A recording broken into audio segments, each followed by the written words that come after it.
What's up, fam? Seems like it's been a minute, but it ain't even been that long. So stop being dramatic. We still locked in, we still misfitting our way through the chaos, and we still are recovering our way back to the ancient peace and prosperity that was given to us freely upon our creation. Tonight I want to look at the difference between who you think you are and who you actually are. Who I think I am, who we think we are, and who we actually are in reality. The distinction between who you are and who you think you are is one of self-perception versus actual reality, often shaped by external and internal factors. We're going to look at a quick breakdown between the two. Lock in. Don't go nowhere. Who we actually are. What does that mean? Aren't we who we think we are? Hell no. Very rarely do you operate on the level that you think or perceive that you will operate on before you arrive at the moment. But you never, maybe you different, superhuman, whatever. But if you anything like I remember myself being, if you're anything like the people who I observed as my reflections, you never really double back on yourself and address and hold yourself accountable for just how wrong you were when you explained what you would do in a moment to come that came and proved you wrong again. I very rarely hear people go back and acknowledge the fact that they did the complete opposite of what they said they would do in a moment that was being perceived. Because who you thought you would be in that moment that you thought was coming, and how you thought you would feel, and how you thought you would be thinking, and what you thought you would say is not what was on your mind. Because who you think you are, and how you think you will act, and how you think you conduct yourself on a day-to-day basis is not the actual reality of who you are. You'll say the right thing, even muster out the right tone, and people still feel that you didn't feel like saying nothing. They can still feel that you don't want a follow-up question. They can still feel that you didn't want to be bothered. This is not a conversation about what you do. This is not even the conversation about what you think, because you can hide and mask and lie about either of the two. But what you carry in energy, it moves without your control, and others can pick it up and receive it without you being able to mask it.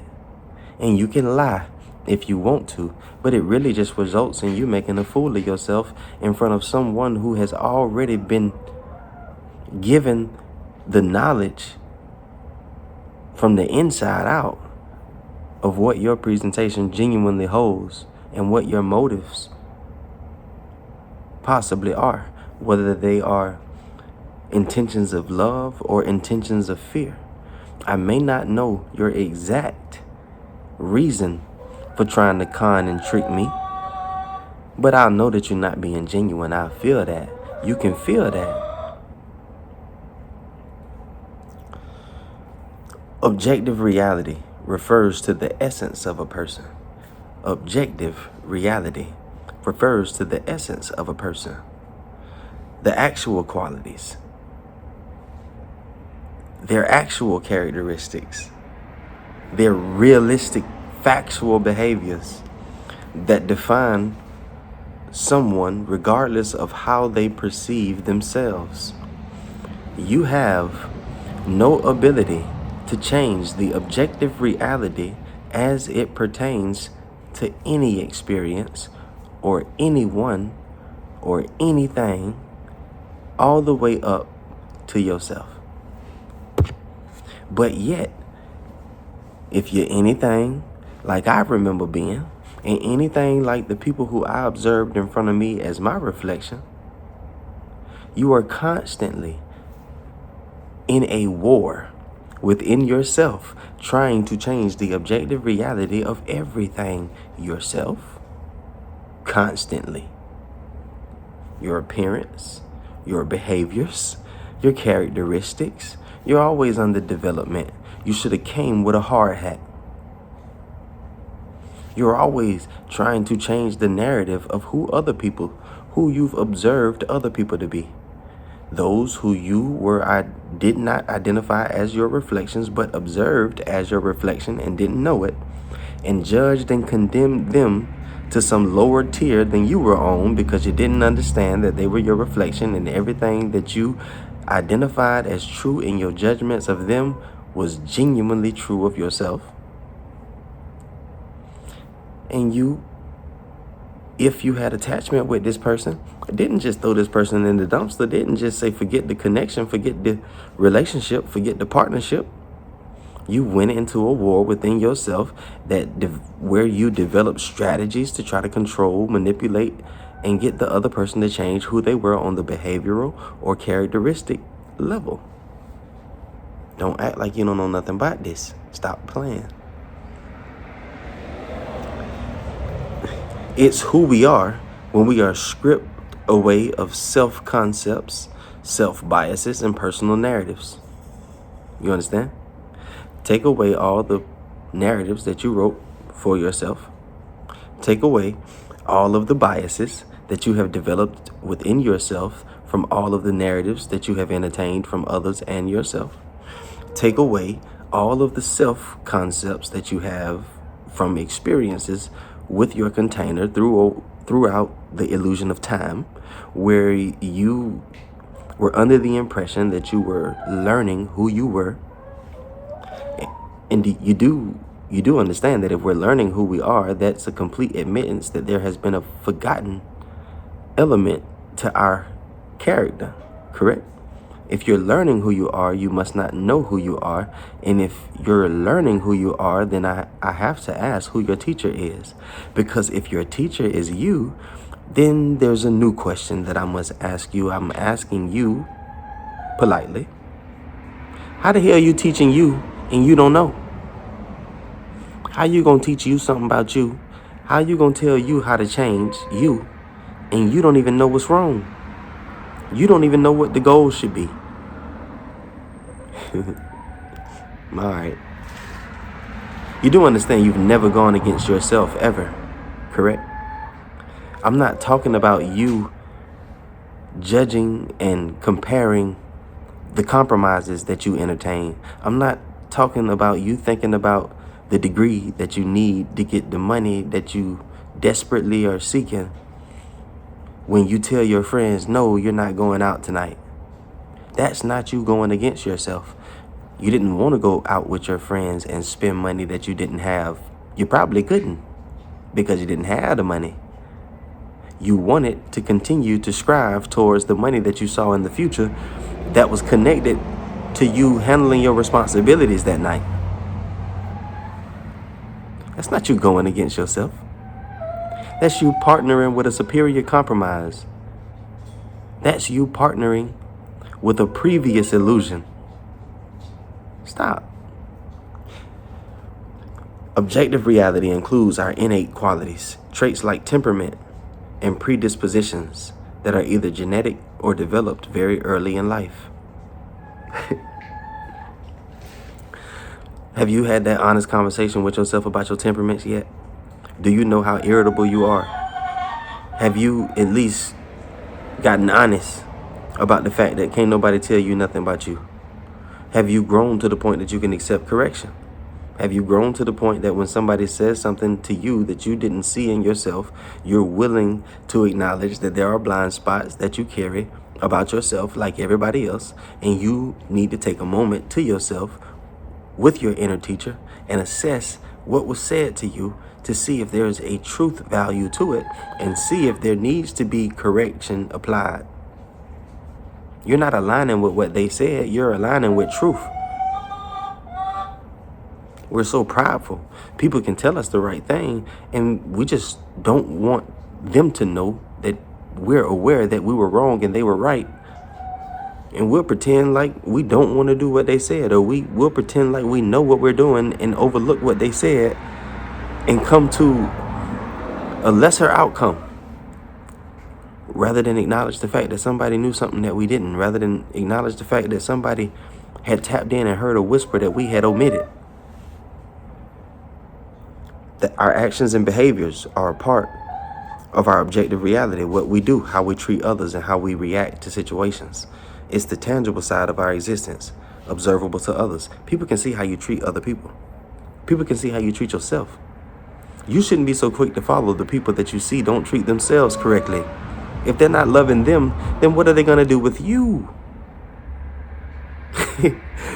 If they don't manage themselves correctly, if they don't have an appreciation and a value for who they are, then what do you think they are going to do with you on the disposition level? What do you think they're going to do with you on the value system?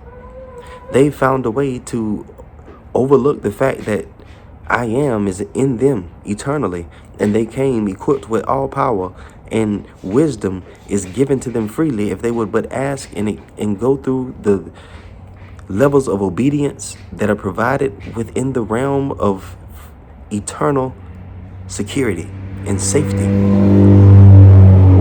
There is no danger. There is no danger here. But you can't explore the field of discovery when you're consumed with fear. You're afraid to take your next step. The next step is just like the last. It's going to turn into gold because you walking on it. Duh. Stop playing with yourself. Our character is a part of our objective reality, the moral or ethical framework guiding our decisions and behaviors. This might involve virtues like honesty, kindness, or courage. You understand how many people be lying and don't even intend to? It's just a habit. It's a habitual pattern that they've allowed to run in their lives so long with no one to correct them, no one to show them the consequences of their actions, and they have gotten fully convinced that what they are doing is going unpunished. But the punishment for what they are doing is the misery that they pretend they don't experience. Our impact on others is a part of our objective reality, how our presence and actions influence people around us, irrespective of how we think we're perceived. Others might see us as kind, assertive, or distant based on how we actually behave. You understand that there are people who think that there are terrible people who are a displeasure to be around. And people love to be around them because they're honest, they're truthful, they're genuine, they don't pretend, they don't perform, they're not putting on. They don't give you the pressure of trying to find the right thing in a conversation to say or the right action in an interaction to do. They are not putting social pressure on you because they showed up controlled by social pressure. They're just flowing, and it's what feels good to them. And if you're a person who has recovered your identity of love and you have rekindled your relationship with yourself, you can accept anybody that has received and accepted themselves and don't need control over you. I don't care what you're into, long as you don't mind me not being into it with you. I don't care what your personal preference is when it comes to partners in your life, when it comes to food, when it comes to music taste, when it comes to movies. I don't care if you don't like my favorite movie. Just don't need me to like yours. And me and you can probably vibe perfectly fine. Our impact on others is a part of our objective reality. Hidden in subconscious aspects of our objective reality, there are elements of who we are that may be unconscious or unknown to ourselves, but still deeply affect our actions. This can include subconscious motivations, unresolved emotional wounds, what drives you and what keeps you bound. Those narratives, remember? What is it that you're telling yourself you don't have, that you've grown to strive to obtain? What is it you're telling happened to you? What is it that you're telling yourself happened to you that changed you in such a way that you now need to develop a plan on the inside of you to recover yourself? deeply ingrained habits or defense mechanisms. I sleep in my shoes because I heard my mama pop her toes when I was going to tell her good night when I was a kid. I went to bed that night as like an 8-year-old child, and I tried to pop my toes and they would not pop. I couldn't get my toes to pop until I was like 12. And then I was excited because I finally had accomplished that thing that I had been trying to accomplish. And then by the time I was 18, I realized that I couldn't stop popping my toes. And I had developed such a habit that if I don't put my shoes on, I'm going to pop my toes unconsciously because there are ingrained habits. Just like we have ingrained defense mechanisms. That's why when somebody says something to you, you snap back with a response that leads them to say you're being defensive. And you never see it because it's such a deep ingrained defense mechanism that you developed over time from some unresolved emotional wound that you hold in yourself that has led you to your subconscious motivations. And all of this makes up the part of you that we see. It's all driven by the part that we don't see. Now let's get into the other side, who we think we are. 1, our self-perception. This is how we consciously understand and label ourselves, our identity as we believe it to be. Our identity as we believe it to be. Remember, beliefs are nothing but thoughts that you are under the impression, under the assumption, are true. Self-perception is not the objective reality of who you are. Self-perception is who you see yourself to be. And if you and me were honest, you know your eyes done played tricks on you before. You know your brain done told you that things was true about yourself and about other people that just were not true. You know you done had some misconceptions.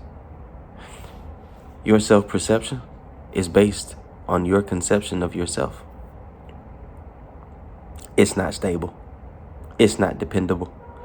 It shouldn't be relied upon. If you're writing it down, you should only write it down to become aware of the lies that you believe about yourself so that you know what you need to toss out of your kingdom as you reestablish your throne. This is how we label ourselves. This is who we believe ourselves to be. It is often shaped by our subjective interpretation of our experiences. Our self-perception is often shaped by our subjective interpretation of our experiences and the stories we tell ourselves about our lives. Our objective reality is based on the fact of us and our interactions. Who we think we are, our self-perception, is based on our subjective interpretation of our experiences. Subjective interpretation is all of those chaotic conversations that you pretend has value for you, that you entertain and draw conclusions from on the backside of the experiences that you have in the physical, that you didn't know come from the subconscious motivations and the unresolved internal wounds that you carry. So as you go through these experiences, you need these interpretations to tell you why and what it is that you're looking at. And that's dangerous because if you're going to be an author, you might as well write it down so other people can buy it and read it. You might as well sell it. You might as well have some book showings and sign some autographs and at least be known for your great imagination. Who we think we are involves the personal narrative that we tell ourselves, the internal story we construct about ourselves based on past experiences, upbringing, and emotions. For example, someone might think they are a failure because of certain setbacks, even though their objective achievements suggest otherwise. You're not a failure. You just haven't hit all of the marks that you set for yourself. But again, ignorant as you was, walking in the dark like you was, Who were you to set goals for God's child? You didn't know what a goal was. You had so many unconscious motivators that the goal that you set for yourself and strive to hit, you didn't even realize wasn't based on your own personal desires for yourself. It was based in the competition that you entertain with other people. It was based in the attachments that you carry with places, things, and of course, people. Self-idealization is a big aspect of who we think we are. People often have ideal versions of themselves that align with who they aspire to be. Who you think you are is a lot more connected with who you would like to be, which is a big indication that that's not who you have been presenting yourself as actively. You wouldn't be striving to be somebody you already were, would you? If you were consciously aware of being that already, why would you hope to be so? Why would you come up with plans and strategies to arrive at such a destination? This includes traits we want to possess. For instance, I'm an honest person. I'm a kind person. I'm a generous person. That may not always align with our actual behavior in complex situations. Somebody messing with your child, the same person who told you I'm a kind person, all of a sudden becomes very, very aggressive and no longer cares about being kind, nice, and generous to others. I'm hospitable, but the minute you did something in my realm of control that I did not approve of and disregarded warnings to do it again, that same person who told you they were hospitable, Uncle filled you and put you out like you was jazz. Influence of ego. The ego plays a significant role in shaping who we think we are. It's involved in protecting our self-image, leading to overestimation or underestimation of our qualities. We might think we are more rational, more successful, or more compassionate than we actually are, or conversely, be overly self-critical. The ego doesn't exist. An illusion leads to more illusions. The ego is an illusion. You partnering with an illusion leads you to more illusions. Illusions lead to fear. Illusions lead to misconceptions. More illusions leads to more fear and more misconceptions. This is very easy to track. The ego cares about nothing because it does not exist. It's you who doesn't know who you are, and you are attached to who you think you have been. You're attached to your self-perception. It makes you feel good to define yourself because there are moments that you do not have control over yourself to the point that you do what you intend to. We'll move on. Social influence is a big part of who we think we are. Our self-perception is often molded by the feedback and the expectations we receive from others, family, society, friends. This can lead us to adopt identities that align with external standards rather than our true nature. For example, we might think we are confident and strong because we have been encouraged to project that image, even if internally we feel insecure. That's been the story of my life. All my life, I've been told I was confident and I was terribly insecure. Terrible self-image. I didn't think I could accomplish anything.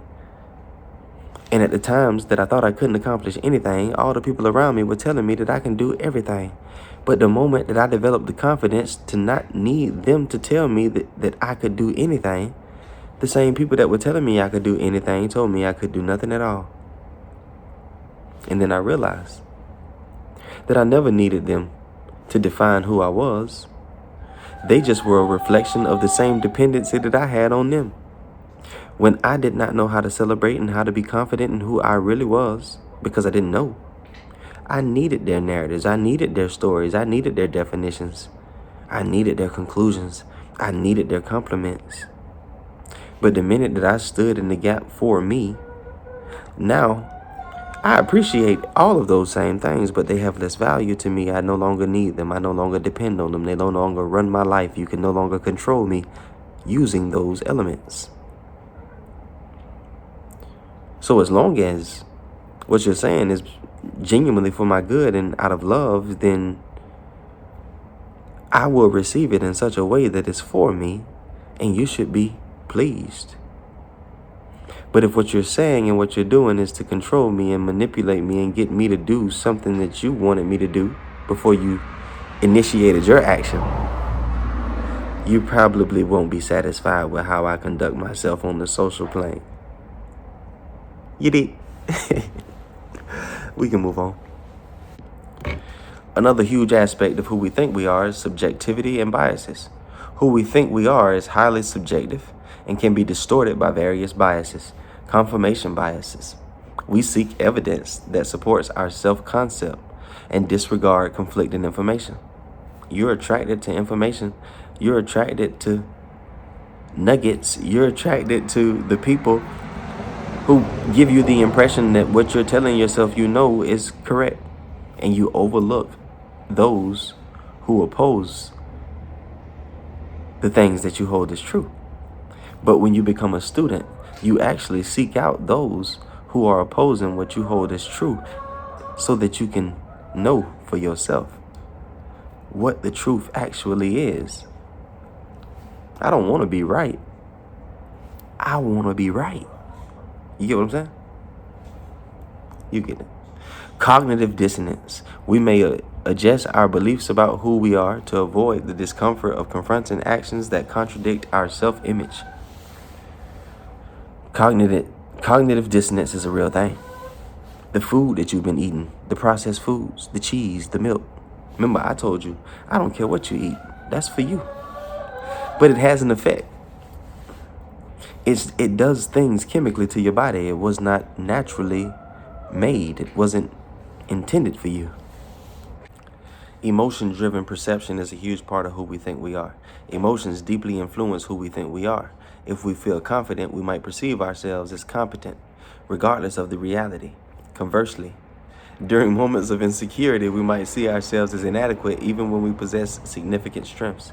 That test that you studied for, that test that you felt like you were ready for and then had anxiety the morning of, and then you sat down and felt like you didn't know any of it anymore. It wasn't that you didn't know any of it anymore.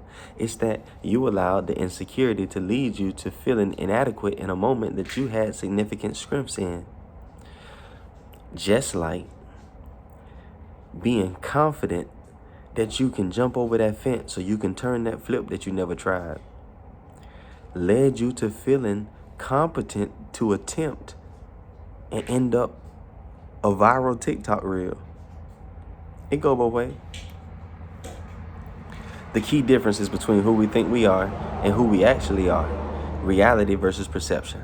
Who we are reflects our true essence, encompassing both conscious and unconscious traits, while who we think we are is how we perceive ourselves based on limited or subjective understanding. Objective versus subjective. Who we think we are is observable and measurable by others' actions, behaviors, impact. We can see that. We can touch that. We can describe that in fact. Who we think we are is shaped by internal perceptions and emotions, which may or may not align with external reality. We can't touch none of that. We can't go and see none of that for ourselves. We just have to take your word. Influence of ego.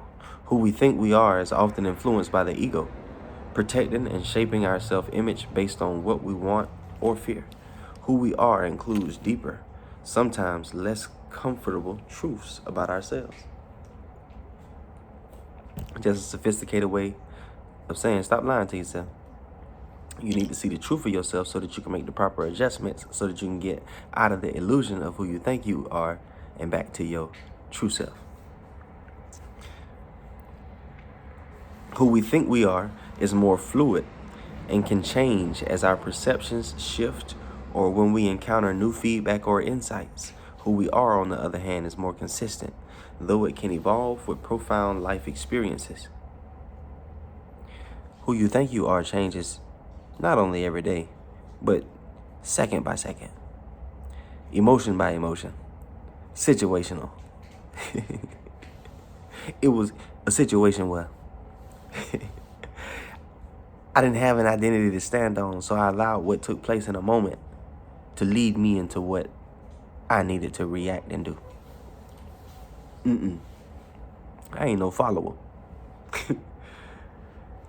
In cases where we're developed high levels of self-awareness, self-perception may closely align with who we actually are. That's where the misfits live. You've grown to see the truth of yourself, and it don't mean that you see all the truth of yourself. It don't mean that you don't have blind spots. It don't mean that day to day you're not making adjustments, but you are not walking in a willing blindness to yourself. You are not lying to yourself no more. You hold yourself accountable.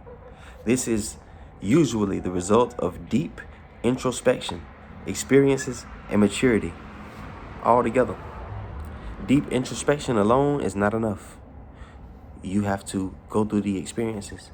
You have to mature, develop your way of thinking. Authenticity occurs when we live in alignment with both our true nature and our self-perception. When who you think you are and who you actually are is one, then you're whole. Then you can say whether you're married or you're without and you're looking for someone, that you're single. Because right now we have a bunch of people who think they're one way, they're actually another way, and they're on the dating market telling people that they're single. There's not even just one version of you. What do you mean you're single? You sound silly. Who you think you are and who you actually are must align and become one for you to be single, so that you can get a single partner. You wonder why your partner can't remain one way. You wonder why your partner can't remain with just you. Because there's too many versions of you. You done attracted a reflection. That person is just like you all over the place.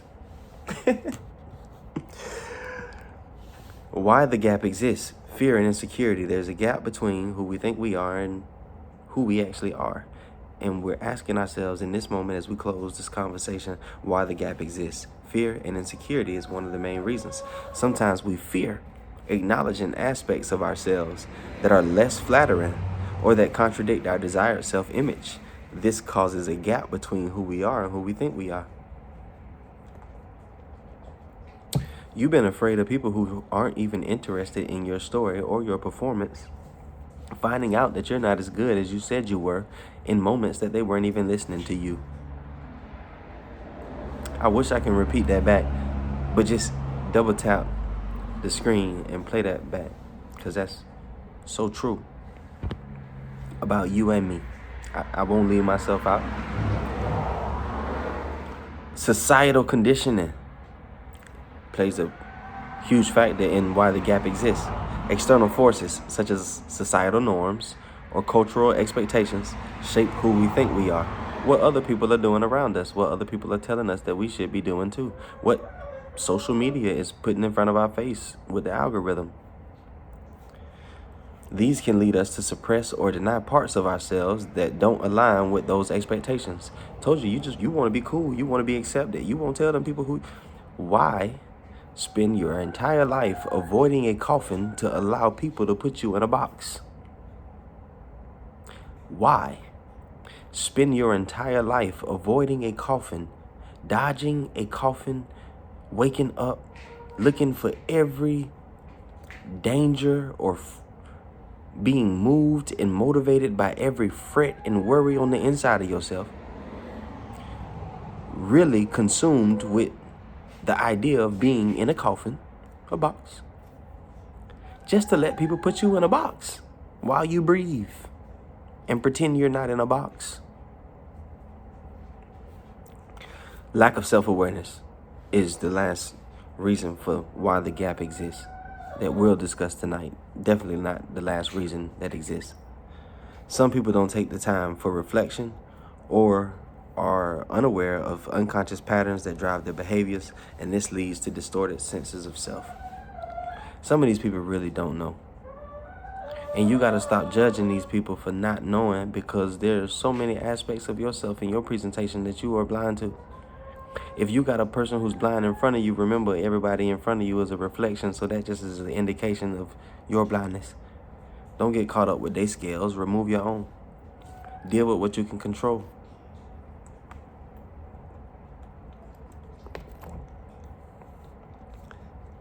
In a nutshell, who we are is our true identity, our true nature, encompassing all our conscious and unconscious traits, actions, and motivations. Who we think we are is the perception we hold of ourselves. It's a narrative. It's an imagination. It's another illusion. It's a story. Script that you write in the air daily. And try to hold other people to. Want other people to follow along. They ain't even seen it. You ain't even seen it.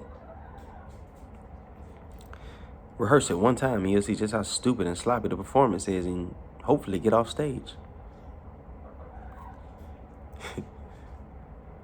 Who we think we are is the perceptions we hold of ourselves, often influenced by biases, ego, emotions, and societal pressures.